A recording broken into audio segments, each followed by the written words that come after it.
नमस्कार। हस्तक्षेप में आपका स्वागत है। लोकसभा चुनाव की तैयारियां शुरू हो चुकी हैं। लोकसभा चुनाव की तैयारियों के तहत भारतीय जनता पार्टी की जो तैयारियां हैं और जिस तरीके से प्रधानमंत्री नरेंद्र मोदी का प्रोपेगेंडा चल रहा है, उस प्रोपेगेंडा मॉडल की समीक्षा कर रहे हैं प्रोफेसर जगदीश्वर चतुर्वेदी।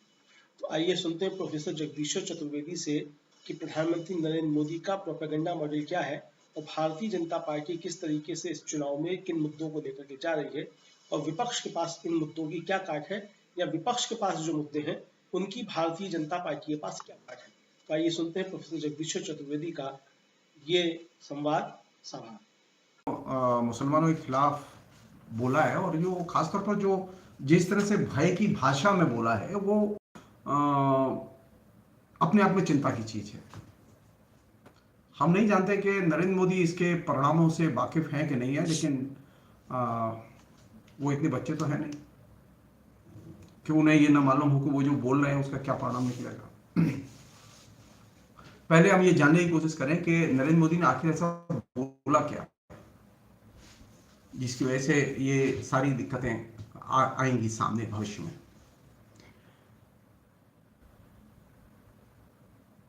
नरेंद्र मोदी ने एक जगह भाषण दिया और उसमें कहा कि वे और हम हिंदू महिलाओं के मंगलसूत्र छीन लेंगे। क्या आप चाहते हैं कि इन्हें अधिक बच्चे पैदा करने वालों घुसपैठियों को सौंप दिया जाए? ये जो भाषा है, ये भाषा भय की भाषा है, ये डेमोक्रेसी की भाषा नहीं है, ये डिक्टेटर की भाषा है। डिक्टेटर हमेशा जो है वो भय की भाषा में बोलते हैं। वो कभी सद्भाव या शांति या सामान्य भाषा में बात नहीं करते। जनता को डरा के रखो। तो अब नरेंद्र मोदी के पास में डेवलपमेंट तो नहीं है, लेकिन हां भय की भाषा है। और इस भय की भाषा का अब मतलब सबसे जो खराब पहलू है वो ये कि अब नरेंद्र मोदी अमित शाह की नकल कर रहे हैं। ये फैक्ट है कि 2013 में यूपी में अमित शाह ने कहा था, कोट, जो हमारी बहन बेटियों के आबरू पर हाथ डालता है, यानी जो हमारी बहन बेटियों की इज्जत छीनते हैं या हाथ डालते हैं। कौन? यही नरेंद्र मोदी की भाषा देखिए और इनकी भाषा देखिए।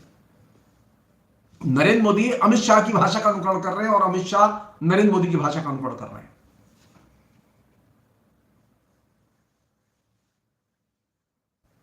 दो 2002 में जब गुजरात में दंगे और उसके बाद 2002 में मोदी ने कहा था, कोट, ज्यादा बच्चा पैदा करने वाले, ये जो फ्रेज है ज्यादा बच्चा पैदा करने वाले, ये जो फ्रेज है, ये फ्रेज पहली बार नरेंद्र मोदी ने 2002 में इस्तेमाल किया था।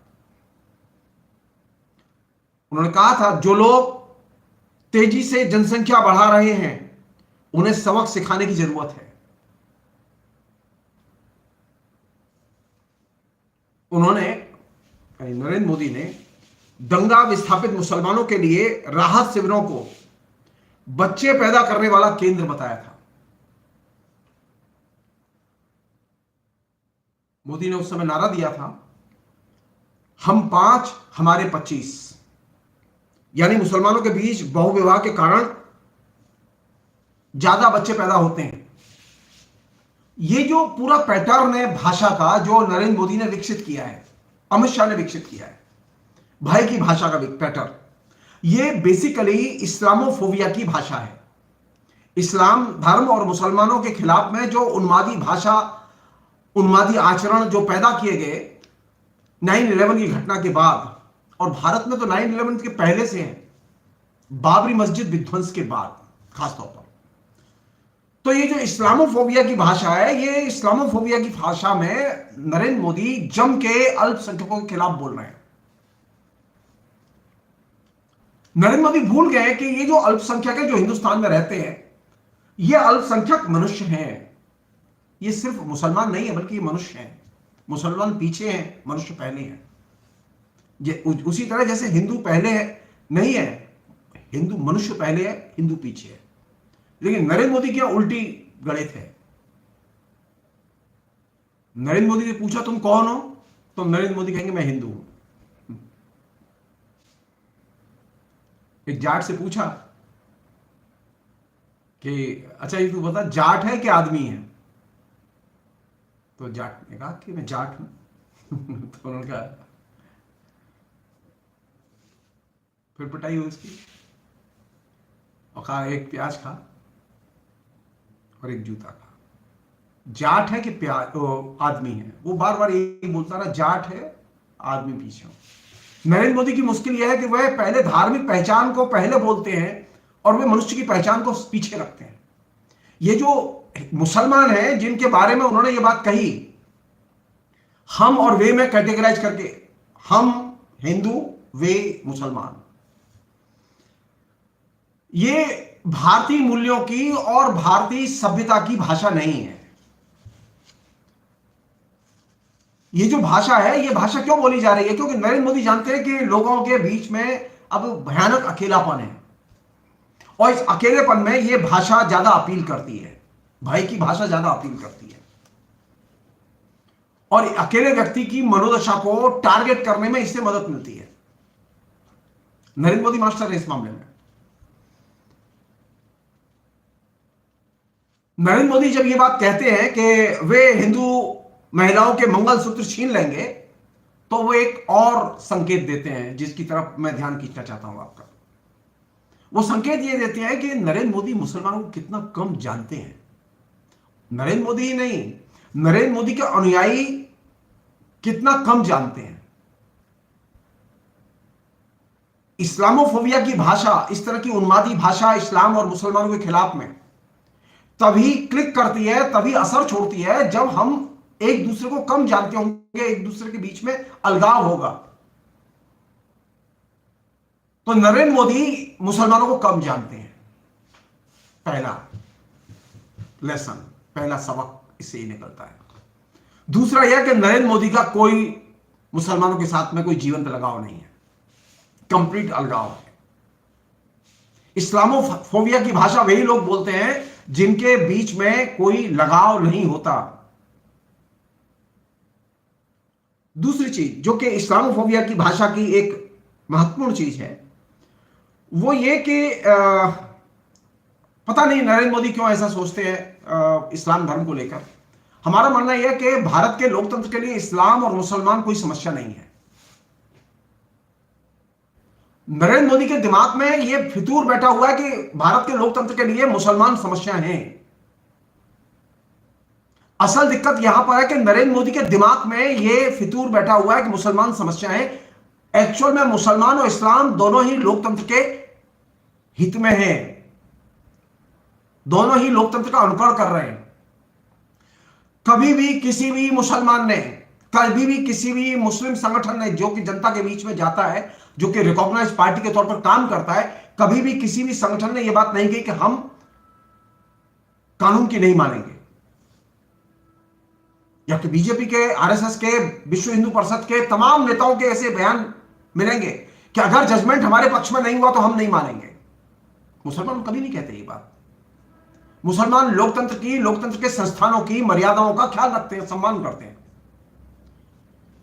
इसलिए हम यह कहना चाहते हैं कि इस्लाम और मुसलमानों से देश के लिए कोई खतरा नहीं है, लोकतंत्र के लिए कोई खतरा नहीं है, यहां तक कि नरेंद्र मोदी के लिए भी कोई खतरा नहीं है। क्योंकि मुसलमान और इस्लाम दोनों ही शांति और सद्भाव के बुनियादी जीवन मूल्यों पर टिके हुए हैं। असल समस्या क्या है डेमोक्रेसी के लिए? असल समस्या है मोदी का दृष्टिकोण और मोदी की नीतियों के द्वारा जो पैदा की गई सामाजिक आर्थिक जो समस्याएं हैं, वे लोकतंत्र की बुनियादी समस्याएं हैं। इस्लाम और मुसलमान लोकतंत्र की समस्या नहीं है। एक अन्य चीज जो कि नरेंद्र मोदी के इस दृष्टिकोण के संदर्भ में बतानी बेहद जरूरी है, वो ये कि नरेंद्र मोदी जब इस्लाम के और मुसलमानों के खिलाफ बोल रहे थे तो वो एक और चीज व्यक्त कर रहे थे, वो ये कि वे कितने अविवेकवादी ढंग से सोचते हैं, कितने इरेशनल ढंग से सोचते हैं। और किस तरह के पूर्वाग्रह उनके अंदर भरे हुए हैं। पूर्वाग्रह भरे हों और आप इतने अविवेकवादी इरेशनल ढंग से सोचें और आप प्रधानमंत्री हो तो देश के लिए कितनी मुसीबत है ये। अगर उन्हें अविवेकवादी ढंग से सोचना और पूर्वाग्रह से ग्रस्त होकर सोचना है तो उन्हें प्रधानमंत्री के लिए, सांसद के लिए चुनाव नहीं लड़ना चाहिए, प्रयत्न नहीं करने चाहिए।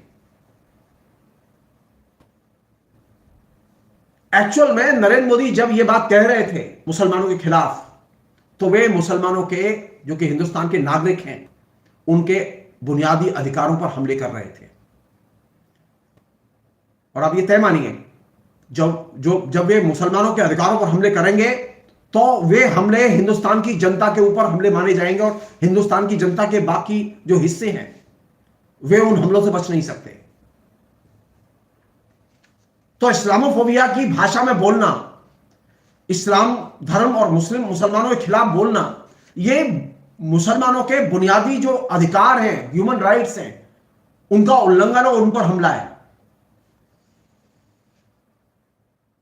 और ये जो भाषा है, इस भाषा से सिर्फ मुसलमानों को नुकसान नहीं होगा बल्कि हिंदुस्तान के हर नागरिक का नुकसान होगा। यहां तक कि मुसलमानों का भी नुकसान होगा, इससे आरएसएस वालों का भी नुकसान होगा।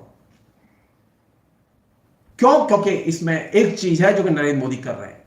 वो क्या कर रहे हैं? मैं फिर रिपीट कर रहा हूं नरेंद्र मोदी की भाषा को। वे हिंदू महिलाओं के मंगलसूत्र छीन लेंगे। ये जो लैंग्वेज है, ये लैंग्वेज किस बात की तरफ इशारा करती है कि आपकी नजर में मुसलमानों की एक नागरिक के नाते, मनुष्य के नाते कोई इज्जत नहीं है। ये बात, ये सेंटेंस इस तरफ ध्यान खींचता है कि आपके लिए मुसलमानों की आइडेंटिटी का कोई अर्थ नहीं है। तो नरेंद्र मोदी जब ये वाक्य बोल रहे थे तो वो एक ही साथ हिंदुस्तान के नागरिकों की अस्मिता और इज्जत, इन दोनों पर हमले बोल रहे थे। इसलिए इसे सामान्य तौर पर नहीं लिया जाना चाहिए। एक अन्य चीज है जिस पर कायदे से विचार करने की जरूरत है, वो ये कि ये जो भाषा है, मंगलसूत्र वाली भाषा, ये मंगलसूत्र वाली भाषा बेसिकली हेट लैंग्वेज है और ये मनुष्य जाति के खिलाफ में घृणा से भरी हुई है।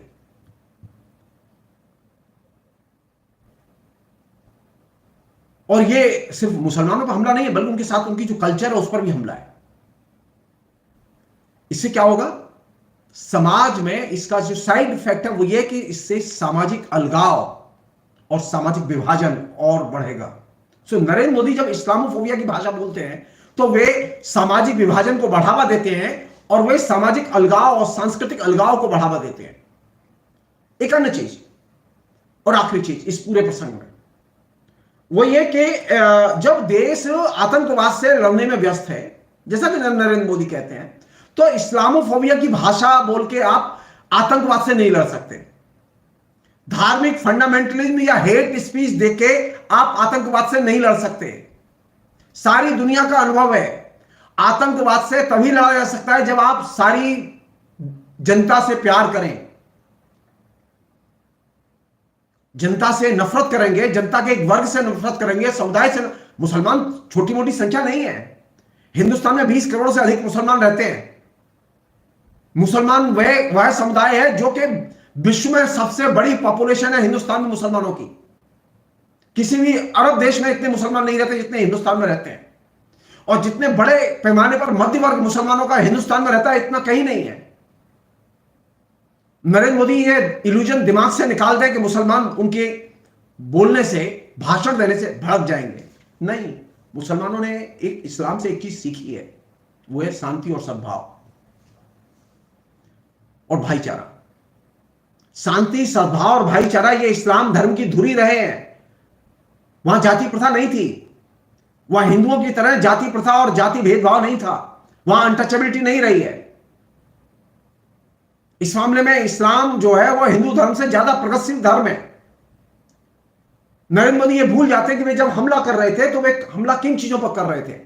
वो सद्भाव पर हमला कर रहे थे, वो शांति पर हमला कर रहे थे, वो भाईचारे पर हमला कर रहे थे, और इससे देश में सामाजिक विभाजन और भेदभाव की भावना और बढ़ेगी। एक अन्य चीज वो ये कि जब इस्लामोफोबिया की भाषा नरेंद्र मोदी बोल रहे हैं तो वो एक चीज को कह रहे हैं कि वे हिंदुस्तान में सांस्कृतिक और धार्मिक वैविध्य को नहीं मानते। सच्चाई है कि हिंदुस्तान में धार्मिक सांस्कृतिक वैविध्य है। इस्लामोफोबिया की भाषा सांस्कृतिक वैविध्य को नहीं मानती,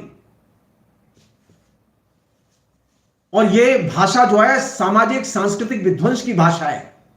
यह विकास की भाषा नहीं है, यह प्रगति की भाषा नहीं है, यह लोकतंत्र की भाषा नहीं है, यह टेररिज्म की भाषा है। तो टेररिज्म की भाषा बोल के आप न तो हिंदुस्तान में से आतंकवाद बढ़ा खत्म कर सकते हैं, न हिंदुस्तान की जनता के जीवन में अमन चैन कायम कर सकते हैं। और अगर आपको इन हिंदुस्तान की जनता में अमन चैन कायम करना है, हिंदुस्तान की जनता में भाईचारा कायम करना है, शांति और सद्भाव कायम करना है, तो जाहिर है कि आपको इस्लामोफोबिया की भाषा छोड़नी होगी। इस्लामोफोबिया की भाषा के आधार पर हिंदुस्तान के लोकतंत्र की सेवा नहीं की जा सकती। जब इस्लामोफोबिया की भाषा नरेंद्र मोदी बोल रहे हैं तो वे अपने देश के ही नागरिकों उनको निशाना बना रहे हैं, और यह खुल्लम खुल्ला निशाना बना रहे हैं। और यह अपने आप में हिंदुस्तान की जनता को सोचने की जरूरत है कि इस्लामोफोबिया की भाषा, इस्लाम के खिलाफ उन्माद, मुसलमानों के खिलाफ नफरत और उन्माद, ये सामाजिक विभाजन को पैदा करते हैं, ये लोकतंत्र को क्षति पहुंचाते हैं। मुसलमानों की भूमिका लोकतंत्र के निर्माण में सकारात्मक भूमिका रही है, नकारात्मक भूमिका नहीं रही है। उन्होंने आर्थिक तौर पर क्या क्या उन्नति की, क्या क्या दिया है देश के लिए, इसकी चर्चा मैं बाद में किसी और एपिसोड में करूंगा। लेकिन यह बात मैं बहुत साफ तौर पर कहना चाहता हूं कि इस्लामोफोबिया की भाषा राष्ट्रीय विभाजन की भाषा है, राष्ट्रीय एकीकरण की भाषा नहीं है। यह लोकतंत्र को नष्ट करने की भाषा है, और नरेंद्र मोदी इसके लिए जिम्मेदार है और कोई नहीं। आपकी जिम्मेदारी बनती है कि आप मुसलमानों के साथ में और पुख्ता संबंध बनाएं, और ज्यादा भाईचारे के और सद्भाव के संबंध बनाएं। इसके लिए नरेंद्र मोदी से नफरत करने की जरूरत नहीं है, क्योंकि नफरत से नफरत दूर नहीं होती, कीचड़ से कीचड़ साफ नहीं होती। नरेंद्र मोदी कीचड़ फैला रहे हैं, उसके लिए साफ पानी की जरूरत है, साफ स्वस्थ दृष्टिकोण की जरूरत है, और साफ स्वस्थ दृष्टिकोण शांति, सद्भाव और भाईचारे से ही संभव है, इस्लामोफोबिया की भाषा से संभव नहीं है। साफ स्वस्थ और सद्भावपूर्ण दृष्टिकोण के आधार पर ही लोकतंत्र का विकास हुआ है। इस्लामोफोबिया की भाषा या उन्माद की भाषा के आधार पर लोकतंत्र का विकास नहीं हुआ। नरेंद्र मोदी इस बात को नहीं जानते, इसलिए नरेंद्र मोदी के खिलाफ में आपका वोट देना, बीजेपी के प्रत्येक उम्मीदवार को हराना आपका बुनियादी कर्तव्य है। फिलहाल इतना ही, बहुत बहुत शुक्रिया, थैंक यू। आशा है ये कार्यक्रम आपको पसंद आया होगा। इस वीडियो को ज़्यादा से ज़्यादा शेयर करें, लाइक करें और कमेंट करके बताएं आपकी राय क्या है। और अगर आपने हमारा यूट्यूब चैनल अभी तक सब्सक्राइब नहीं किया है तो तुरंत इसको सब्सक्राइब कर लीजिए, और बेल आइकन भी दबा दीजिएगा, ताकि अगली जब वीडियो अपलोड हो तो आपके पास इसका नोटिफिकेशन पहुंच सके। और अगर आपने हमारा फेसबुक पेज फॉलो नहीं किया है, फेसबुक पेज को भी फॉलो करें। धन्यवाद।